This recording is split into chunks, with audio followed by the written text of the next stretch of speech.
Hello, everyone. My name is India Sandra Nasario, and I'm going to be going over different capture methods to measure abundance of redback salamanders.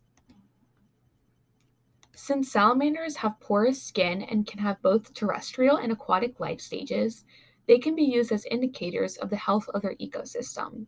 Their small territory sizes and relative high densities make them one of the easiest animals to study.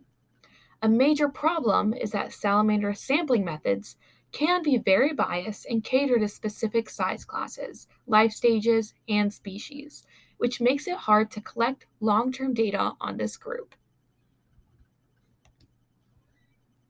I will be going over 4 different capture methods and basing their effectiveness on 3 criteria. I will be looking at the time it takes to set up and carry out the study, any bias it tends to have during capture, and how safe it is for the salamanders.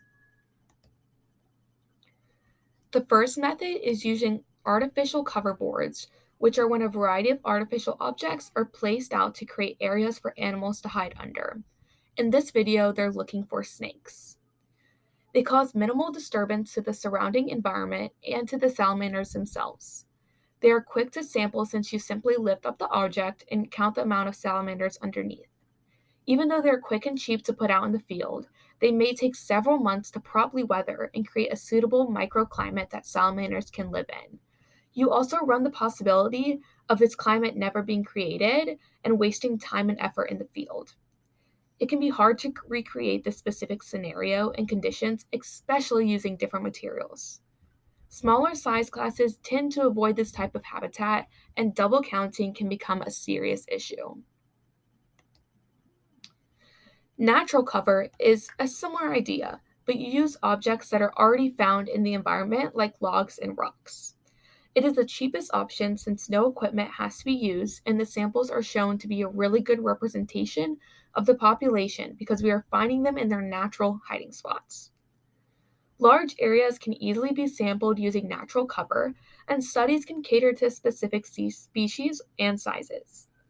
By turning over natural objects, you run the possibility of disturbing the microclimates underneath, where salamanders and other organisms have already become established in. Individuals can also still move around and run the risk of being double counted. The third method is a drift fence. These are vertical barriers that intercept the path of a salamander and lead them to a location to be trapped. In this picture, they are using a bucket to catch them. Because they are being contained, recounting the same individual is being avoided. All mobile life stages can be captured, and drift fences can be modified in multiple different ways to cater to specific size classes. They do need to be checked at least once a day to avoid the salamanders from desiccating or being eaten by predators. Since they only work if they are in the path of a moving salamander, results can vary and can take time to set up properly. The last method is doing leaf litter searches. For this method, you should lay out a quadrat in the desired habitat and go through the leaves to count the abundance of your species. This inexpensive method can sometimes be easier to use across different areas and is more easily standardized.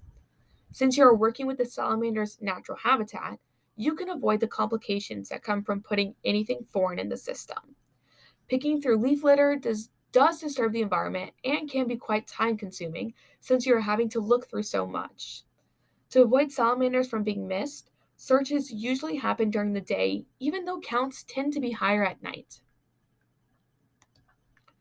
After going through the pros and cons of all of these different methods, I would recommend using natural cover objects to sample abundance of redback salamanders. Since there is no setup required, this method can be used as a quick way to sample with relatively low amount of training. Redback salamanders naturally occur under logs and rocks, so there is minimal bias and chance of harm that can occur. I have provided a list of the literature that has helped me inform my decision and recommendation. If you are interested in reading some of the past research done with redback salamanders and sampling methods, I would be more than happy to send you a direct link to any of these resources. Thank you to everyone who has taken time out of their day to watch this presentation. Please comment down below if you have any feedback or questions. Thank you.